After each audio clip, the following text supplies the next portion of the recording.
Good afternoon. Sex and the Titties, The Sexy Adventures of Stann Boothe, by critically recognised author, Mann Smoothe. Chapter 2. Homecoming. Stann Boothe removed his jetpack and dropped the treasure chest to the ground.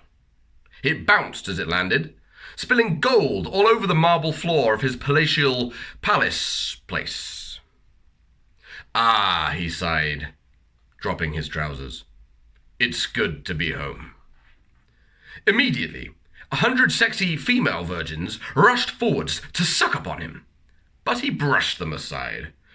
Quit it, virgins, he snapped, beating them away with his manhood. This is no time for fresh meat. Only one woman can quench my lust right now, and she is far too far away. Even for a cock of this length. Stann motioned to his swinging penis, thrusting it forwards to emphasize that even its vast length could not reach his intended goal. Suddenly, a dinosaur appeared. Watch out, virgins, cried Stann, but it was too late. The dinosaur had gobbled them up. Only one was left, and she, alas, was the ugliest. She was still super hot, obviously, but the other virgins had been that unrealistic, photoshopped kind of hot that only men like Stann Boothe can afford to buy, or satisfy sexually. Despite the fact that she was the least hot of the virgins, Stann leapt into action to save her. He is a hero, after all. Also, once all this dinosaur shit is dealt with, he'll need somewhere to store his penis. Stann backflipped over his writing desk and grabbed 2 scimitars from one of the many suits of armor that he had claimed somewhere exotic like Uganda or wherever. Take this, dinosaur! He bellowed manlily.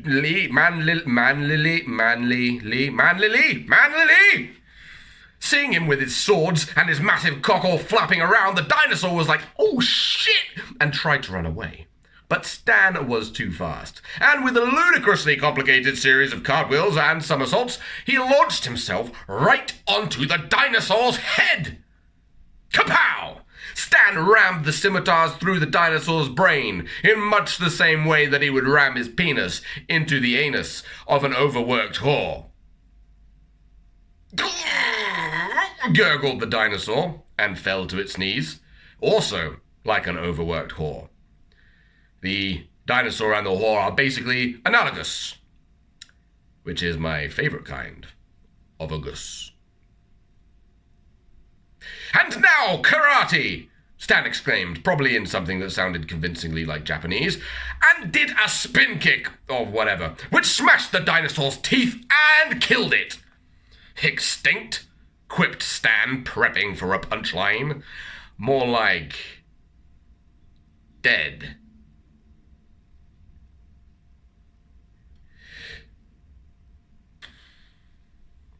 Scooping up the shattered teeth, Stann swiftly braided them into a delightful necklace, which he gifted to the least hot of the virgins. But wait a minute. She wasn't the least hot of the virgins. She was actually the most hot of the virgins. It turns out she'd been wearing an ugly mask all along, because the virgins had been having a fancy dress party when Stann got home. What a twist! What a twist, Stann said, his thoughts replicating the author's thoughts, just like his penis was an exact replica of the author's penis. The author of this tale is Mann Smoothe. I am Mann Smoothe. This tale is about me. I have a huge penis. That's what this is about. Jesus Christ. Do I need to go on? All right. There's...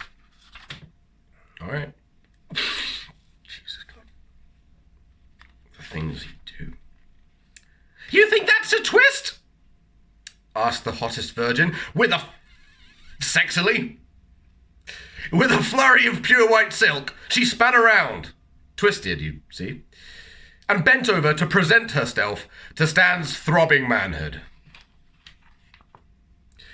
Victory thrust, bellowed Stann. and buried himself balls deep into the hottest virgin who, despite never having had sex, totally knew all of the best things to do because she'd been obsessed with pornography since the age of...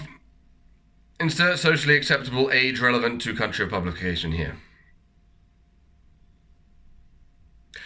But she had never found a man capable of doing the crazy things that she'd seen online, including the positions known as tree hugger, depth charge, and the human flag. Luckily, Stann lacked no girth.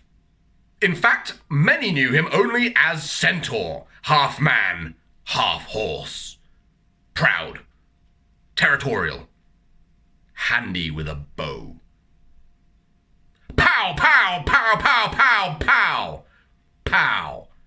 Stann nailed the virgin super hard until she had some 50 or so orgasms, some or most of which were simultaneous. "Oh, Stann," she swooned, "you are the first man to bone me. Yet you also have ruined me for all other men. However shall I go on?" Stann wasn't listening, though. He was busy rolling around in all that gold from the treasure chest he dumped on the floor at the start of this chapter. Because the writer is some kind of god of continuity and of remembering what is going on.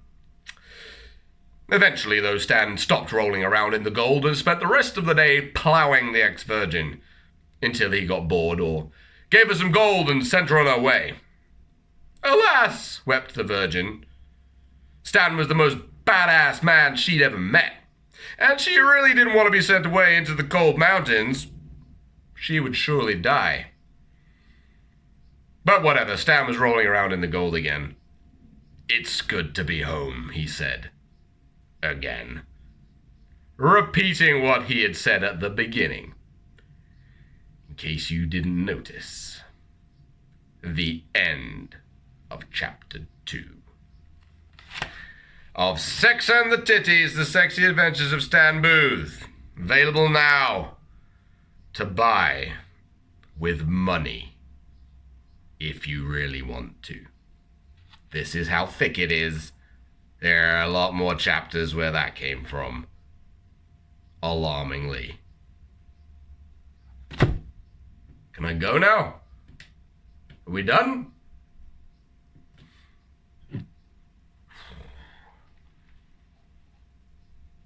Man has made some shit decisions in his time. Off! You machine!